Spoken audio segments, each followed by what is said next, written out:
Howdy y'all, Fuzzy Biker here in the Fuzzy Biker Garage. Today we are going to take a look at this little hot rod. I'm going to be going to Colorado tomorrow morning about 6 a.m.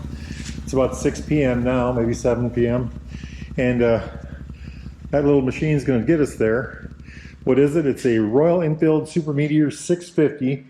It's a 650cc parallel twin, air-cooled, oil-cooled, single overhead cam, 4-valve per cylinder, hot rod with a 6-speed transmission. The motor cranks out about 47 horsepower, about 39 foot-pounds of torque, about 53 newton meters, I believe. It's got a 43 millimeter upside-down fork. Check that out. There's little covers there to protect the fork. I think the play here is, it says 4.4 inches or about 109 millimeters. That's how much travel it has there. Disc brake on the front is a 320 millimeter disc with dual piston bi-brake calipers right there actually mounted. Isn't that neat? I like the way that looks. It's got a 19-inch front tire, a 190/19 on this, and it's a tubeless tire. It's on this aluminum wheel. Really nifty front end. This is a Showa fork, by the way. Absolutely filthy. Jumping back to the back, it's got a dual shock rear end with about, in stock form, 4 inches of travel, or about 101 millimeters.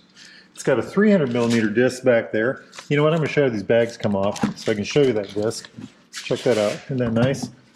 So there's a big old disc back there with a dual piston bi-brake. Again, dual piston bi-brake back there. I'm also going to show you that I've got YSS shocks on here. I added, it was a costly ad, but I added that because when I got this motorcycle, I knew I wanted to do a lot of highway miles.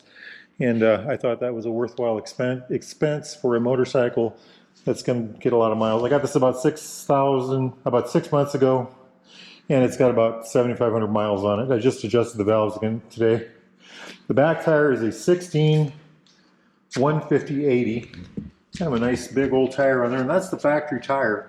And I think it's got plenty of life left in it to make it to Colorado and back. We're going to do probably about, well, last trip we did about 1,700 miles, so I suppose it'd be something like that again. Seat height in stock form, I just put a new seat on here, we'll talk about that in a minute, is 29.1 inches, that's about 740 millimeters. Wheelbase on this hot rod, 59 inches, that's about 1,500 millimeters. Fuel tank is supposed to be 4.1 gallons. When the second time I rode this bike, I ran out of gas, and I was right at a gas station, amazingly, and I put 3.92 gallons of gas in it, so whatever they say, right? It's supposed to have 15.7 liters. Wet weight on this motorcycle, that's with a full tank of fuel in stock form, 531 pounds. That's about 241 kilograms. This bike has had some good add-ons added to it to make it a good traveling bike, because that's the whole purpose of this bike. I bought this bike with the idea that I was going to do a lot of interstate miles with it. If I wanted to go somewhere, 1,000 miles away or 600 miles away or something like that, that this would be the bike I would hop on. I'd take the, the quick road there, interstate, such, and that was the whole point of getting this motorcycle. So up here in the front, I got this Royal Enfield windshield. It's made for the bike. I put a lot of miles on that, and it's actually a pretty good windshield. I have not been caught in a heavy downpour with it. I've been caught in rain with it, but nothing super heavy. So we may find out. We may find the answer to that question this ride. I've got a, let's see if I can get that to come to life. That is a tire pressure sensor, TPMS or something like that. And you put these little things in your valve stems here, one on the front, one on the rear, and that gives you a continuous tire pressure reading. So right there it is. Sliding down here, I put these wide foot pegs on there.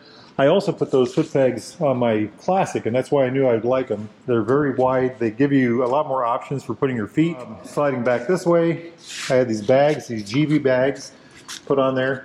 What I like about these GB bags is they're like a suitcase. They're lockable also. They're like a suitcase, and they go on and off very easy. You just stick them on there like this. They'll catch those little tabs on the bottom. Do that, turn the key, and there they are, they're on. So I take them to the back of the house, I load them up, put them on the bike, get to the hotel or wherever we're going, do the opposite, take them right in the hotel. Something I just added today was this Royal Enfield touring seat. It says touring back here. I'll move this bag out of your way. Yep, right there it is. And that's pretty brave to add a new seat on a motorcycle the day before you're going to go on a couple 1,000-mile ride. But the old seat was literally wore out. I tend to wear seats out. I'm a pretty big, portly guy, and about 7,500 miles in that seat was about mushed down. So I thought now was a good time. And I'll have to break it in. It usually takes 1,000 miles to break in a seat. So by the time I get to Colorado, it might be broken, if not shortly after. It's a one-piece seat versus a two-piece seat. It's got these dual materials, you know, this kind of ventilated area here. It's got a very different shape. So we're going to learn about that. It's also very different for the passenger. This bag is just sitting on here. I added this Hepco and Becker rack a few weeks back, or a couple months ago or something like that. And that was a nice good add. I've got a big bag that goes in the back here. I've left it off. I put the bag back on today after I put this on. But I don't think I'm going to take that to Colorado with me because I don't need to. I've got all this, you know, loads of storage space here. These bags hold a lot of material, absolutely packed, and I don't think I'm going to need to bring the big bag. Plus, I'm contemplating taking this. This is everything. This is all my camping gear is now in there. I've got my tent. I've got a sleeping bag. I've got an air mattress. I've got a pump. Everything in there. The only thing I couldn't get in that bag was my chair, my folding chair. And I think I'm actually kind of showing off. I'm rather proud of that, you know, that whole thing. But I'm not sure if I'm going to bring it because we're not supposed to be doing any camping. Let's take a look at the dash up here. It's got this thing I call the Oculus. Check that out. Big old analog gauge on the top. In the center, there's an LCD with a fuel gauge on the top. There's an always visible clock, always visible gear indicator. And down here is a trip A, trip B, and odometer thing. So I've got 75 miles on my trip A right now. Same thing on the trip B, and there's my odometer, 7,531 miles. And down here's an oil light, and here's a voltage light. And if your voltage drops below, you know, the prescribed number, that light will come on, and you'll know that you have trouble. Neutral light, engine light, ABS light. This is a trip nav system. Gives you turn-by-turn directions. I've used it before. It takes a lot of energy. If you, I put it on my phone one day and turned it on, and about an hour and a half later, my phone was absolutely dead, just dead. Jumping over here, it's got these really neat dog leg levers. I like these a lot. They're thin through here. They're wide through here. They got a good radius here. They work really well with these Amal grips. The neat things that these have over like my classic over yonder is that these are adjustable for throw right here with these knobs right here. Very nice. Mirrors stick out past your shoulders pretty good. I'm very happy with that. This is an information button that you use to control the little trip A, trip B, trip C down there. Flash to pass, low beam, high beam, blinkers, horn. Hey, it works. Over here to this side, kill switch, run switch, start switch. You can hear the fuel pump. Hazard lights, fuel of course, and then again an adjustable brake lever, same type of lever, adjustable. I do like the way this bike looks. It is a cruiser. It's got a little bit of a rake to it. It's handling wise, it's kind of a heavy bike to push around in the garage. Not terrible, but you know, a little weighty. Driving around town like in parking lot or, you know, very low speeds. It's got this kind of a rakish front end, so you get that rakey feeling, you know, like it's a little, I don't want to use unstable, but a little, it takes a little, you got to get used to it. You get up a little bit of speed around town, it's pretty good. You get on the 2-lane blacktop, it just runs, it's very good on that. It's got, because of the long wheelbase and the massive weight and all that neat stuff, it runs very good in those situations.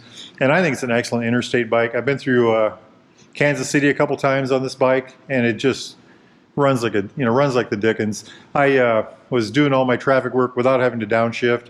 You know, I just had it in 6th gear and just went and went and went. Very good looking motorcycle, especially if it were clean, by golly. I've got stock pipes on there. You might have noticed that. I did not upgrade. AEW makes an excellent pipe for this, among other companies.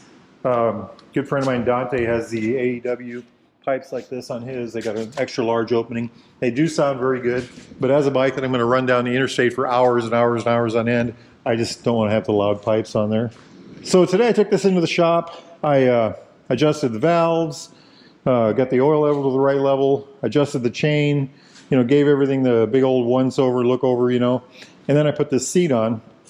Interesting thing about that seat is it really isn't made to work with this rack, but we got it to work.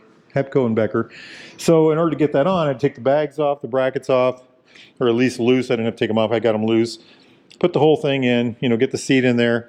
So when I do my next valve adjustment and the seat has to come off, I'll have to do the same again. It's just a little extra work. Not too bad. Not too bad. So I got this motorcycle. I got the bags, the GV bags, the seat, the windscreen, all this neat stuff. I got this at Baxter Cycle in the mighty metropolis of Marnie, Iowa. If you're in the market for a new or used Royal Enfield, Triumph, classic British bike of any type. Need parts, accessories, Sigma jigs, doodads, coats. I'm going to be wearing my Shoei Neotech helmet on this trip, and I'm also going to be wearing my Royal Enfield Nervic jacket. Anyway, if you need any of that kind of stuff, get yourself over to the Mighty Minnetropolis of Marnie, or go to baxtercycle.com. Make sure you tell those fine folks that Fuzzy sent you. If you send them an email or something, put Wahoo on the end of it. You know, it's a little late here, but tomorrow morning we're supposed to have good weather. I'm going to hop on that bike and go for a ride. If it's nice where you all are at, get out there and do the same. Wahoo! Yippee-yi-yay! Yippee-yi-yo! Down the road we go! Beautiful, beautiful machine. Turn the radio on, turn the radio on, turn the radio on, turn the radio on, turn the radio on, turn the radio on, turn the radio on, turn the radio on.